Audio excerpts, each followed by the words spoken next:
Thank you, Madam Vice Chairman. Chairman Powell, can I ask, I'm going to more of a global question. If you look at much of the data from the Fed, from the BLS, from others, our society is actually in many ways a sweet spot. A, do you agree with that? B, what do we do policy-wise to stay there? And for those of us up here, how do we not screw it up? And then how do we actually bias it towards the positive? What would you do? So as I mentioned, 50-year low in unemployment, inflation low and under control, labor force participation ticking up, consumer confidence high. The outlook is good. I think households generally are focused on, according to the surveys, are focused on this healthy job market and wages going up. So it's actually a very good place from that standpoint. That's not to say that every community has benefited. We know that that's not the case. How do we keep it there? So the key to this, given the risks that we see are slowing global growth and particularly weaker manufacturing, and that affects U.S. manufacturing. So the key to keeping this going and to it continuing are that we keep job creation at a solid level, that households retain their confidence, that wages keep moving up. That seems to be the engine that's driving the U.S. economy forward at this time. But I want to go longer term with an answer. I mean, the U.S. faces longer term issues that really need your attention around labor force participation and productivity. Those are the two things that we really, where we in labor force participation, we lag most other advanced economies.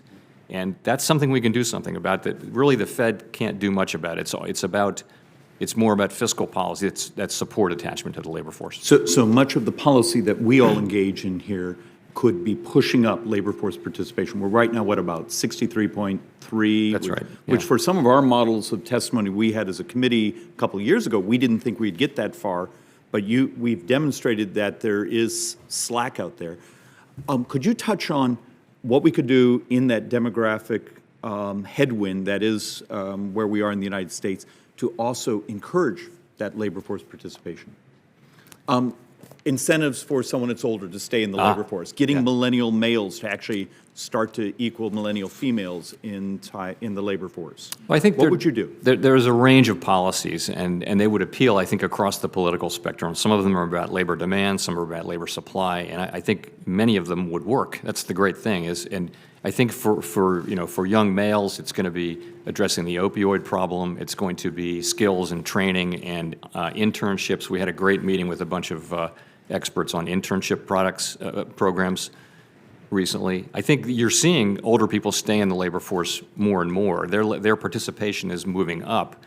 But you also see, I think there are lots of programs which are pulling people, for example, women who've been out of the labor force back in after their kids are grown up. You see that happening at places as well. So I think there are just so many things that can be done. And we lag just about every other wealthy country in the world in labor force participation for prime age workers. This is not where we should be, and I think there are things we can do about it. In my last 20-some seconds, slight non sequitur. Okay, with the dual mandate, how often in your conversations with your economists do you get into the discussion of currency differentials and the headwinds that actually creates both in export and capital coming into the country? Where are we currency-wise in your conversations? So, exchange rates are one financial condition among many, and it happens to be one that is assigned to the Treasury Department for management. So the Treasury has full responsibility for exchange rate policy. We don't. It's just it's in all economic models when we change policy. So it's just a model input? It's just a model input. It's in no way is it a principal driver of the way we think about policy or the way other central banks do. Thank you, Mr. Chairman. Madam Vice Chair, thank you.